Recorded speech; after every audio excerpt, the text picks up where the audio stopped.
I did have feelings for him, so I told him that I was interested also. But this isn't the kind. She's gonna marry a Romney. That's that, and that's all. Aunt Stacy Lee's in the house today. I met Bridget 2 years ago through her sister, and we just started talking. Even though it's the 21st century, a gypsy is a gypsy, and I have set Danny a bachelor party up at a strip club, and I have done it because I know Courtney will not like it. I'm freedom. Your freedom, not your your friends and freedom. I'm going back to prison. Number 3, love against all odds.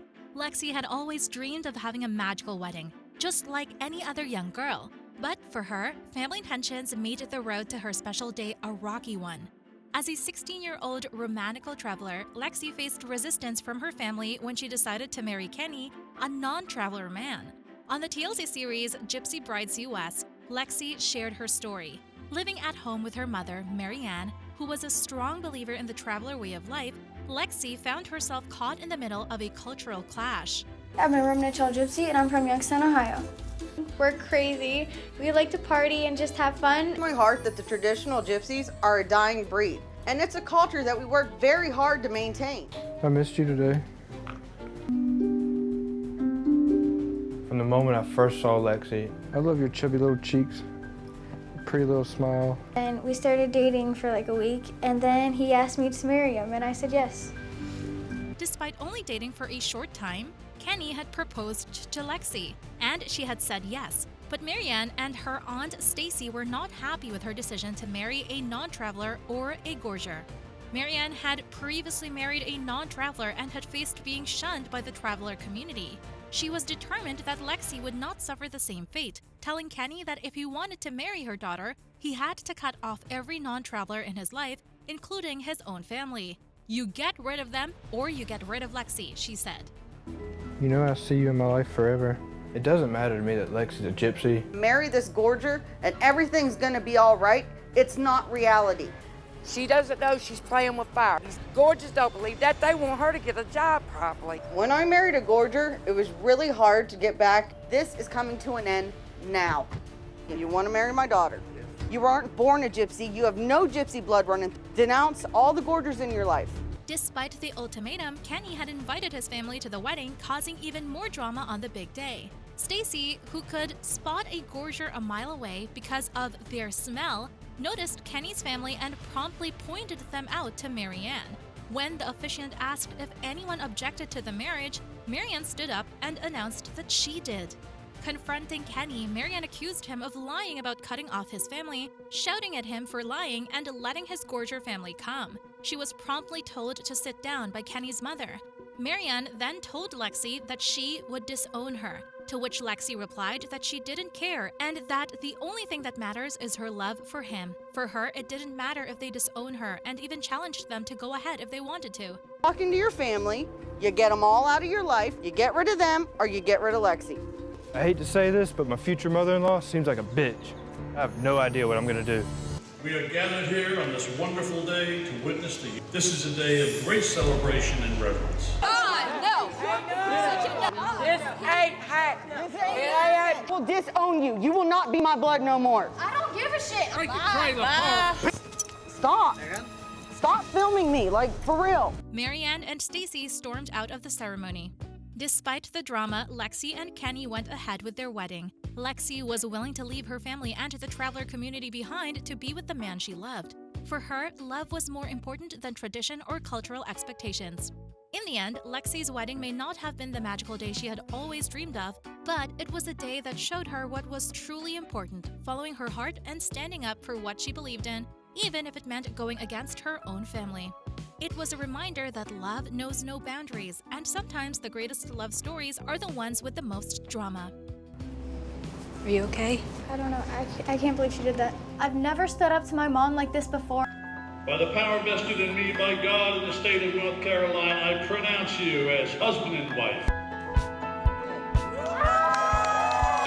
Kenny and Alexis! Number 2, defying tradition. Samantha's heart was pounding in her chest as she stood in front of her family, preparing to reveal a secret that could tear them apart. She knew that as a gypsy, there were certain expectations placed upon her, and falling in love with a woman was definitely not one of them. But despite the disapproval of her family, Samantha had fallen deeply in love with Bridget, a gorgeous woman whom she had met through her sister. Their connection was undeniable, and Samantha knew that she wanted to spend the rest of her life with her. As the cameras rolled on TLC's Gypsy Brides US, Samantha nervously revealed her truth to her family. In the Gypsy community, women don't really go out and work. The man's supposed to work around the house, and the men always make sure everything's paid for. I was male, take care of the male, take care of the kids, clean the house. I'm 20 years old and I live in Denton, Maryland.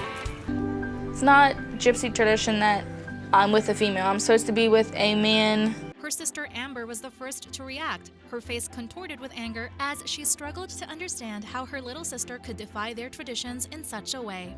It makes me mad that she's in love with a woman because she's supposed to be a gypsy wife to a gypsy man, Amber fumed. My family and me started talking to her, maybe thinking that would get her to leave Bridget, but Samantha was not swayed by their disapproval. Even though it's the 21st century, a gypsy is a gypsy, and regardless, no matter what, the gypsy ways stand, she said. I'm never going to accept this relationship. I can't believe my sister is choosing a woman over her family, a furious Amber said. People are always going to talk and hate whatever, but don't bother me. My family don't. I don't know. I want to say something I can't say. I don't know what to say. Supposed to be a man in the household. I don't understand it. I really don't know what to tell you. You've let a lot of people down. Despite the drama and tension, Samantha's grandfather saw the love that the two women shared and knew that his granddaughter deserved to be happy. In a touching moment, he agreed to walk her down the aisle on her wedding day. But just as Samantha and Bridget were about to exchange their vows, Amber burst into the ceremony, her anger and frustration boiling over. "What the hell do you think you're doing, Samantha?" she yelled. "I told you you wasn't fucking marrying Bridget. Why can't you listen to me?" Despite Amber's outburst, the couple exchanged their vows and walked out of the ceremony hand in hand, ready to start their new life together. They came here. Come back and sit with Papa. I don't know what they're doing, so let's just see what. Well, we're here to do the... We're getting whatever you got down inside of your little soul here. Made phone calls to my family members to try to put together something. My true to myself, being with a female who I prefer to be with. Viewers of the show were quick to weigh in on the drama, with many praising Samantha's grandfather for putting his love for his granddaughter above his adherence to traditional gypsy values. "He loves her more than his beliefs, which is good," wrote one fan. He's actually happy for her, and asked if she was actually happy, continued to tell her he was happy for her. Ultimately, Samantha's story is one of love and bravery in the face of tradition and adversity. While her family may not have understood or accepted her relationship with Bridget, Samantha knew that she had found her soulmate and was willing to fight for their love no matter the cost. If anyone can show just cause why they may not be joined together... How do you think you're doing, Samantha? Bridget, do you take Samantha to be your wife? Samantha, do you take Bridget to be your wife, forsaking all others and holding only on to her forevermore? By the power vested in me, I pronounce you wife and wife. You may kiss your bride. Number 1, drama, scandal, and straying hearts. Lottie and Courtney are best friends, one a romantical gypsy and the other a gorgeous girl, who are preparing for the most epic wedding in Plymouth, North Carolina. Lottie is getting married to Lee, Courtney's big brother, while Courtney is tying the knot with Lottie's cousin, Danny. Both couples have been together for 2 years and are excited to make it official. However, before the big day arrives, Danny has to serve a 3-month sentence for being part of a gypsy home improvement scam. Dreamy Courtney, who has never been without her man, is at a loss as to what to do. And she introduced me to him, and we fell madly in love. And I introduced her. From the first day, we've been in love and been inseparable from the very first day. We're here to get a wedding cake. Awesome! Courtney shares the wedding planning with Lottie. I've never had to write 2 bridesmaids. That's awesome, though. They're deciding as a pair, then they have to make all the decisions yourself. So Lottie steps up and takes charge of the wedding planning.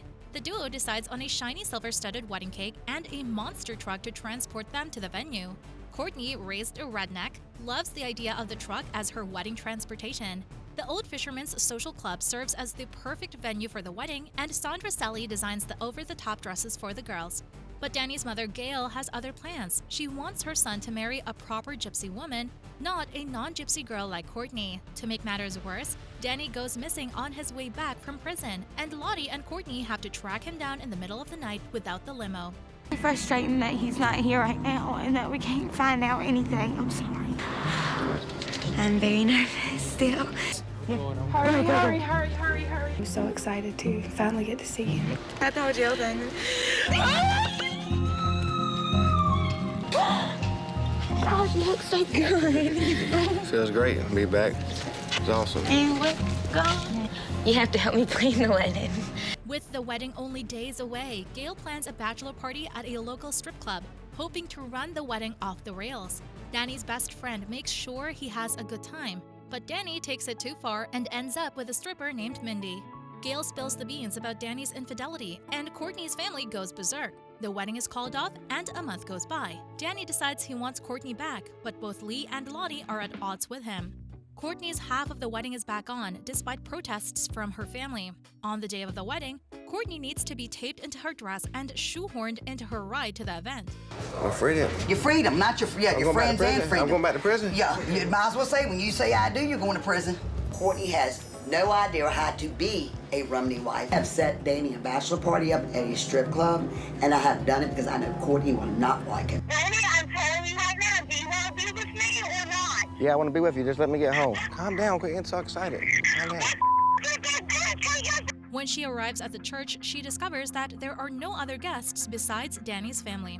With her neon green wrist corsage flashing, Courtney marries her man, but the question remains if Danny can find her under all that tape. In the end, it is a tale of drama, friendship, and love. The ups and downs of planning a wedding, coupled with the unexpected twists and turns of life, make for an engaging and fun story. The story showcases the strength of friendship and the importance of sticking together through thick and thin. And of course, it highlights the power of love and the lengths one will go to be with their soulmate. He's my cousin, and I love Danny dearly. Families couldn't fall out any further. Hey, Dad. Courtney's dad's out here yelling at the end of the road. Come here. And Danny started walking down there. I said, don't let him jump you.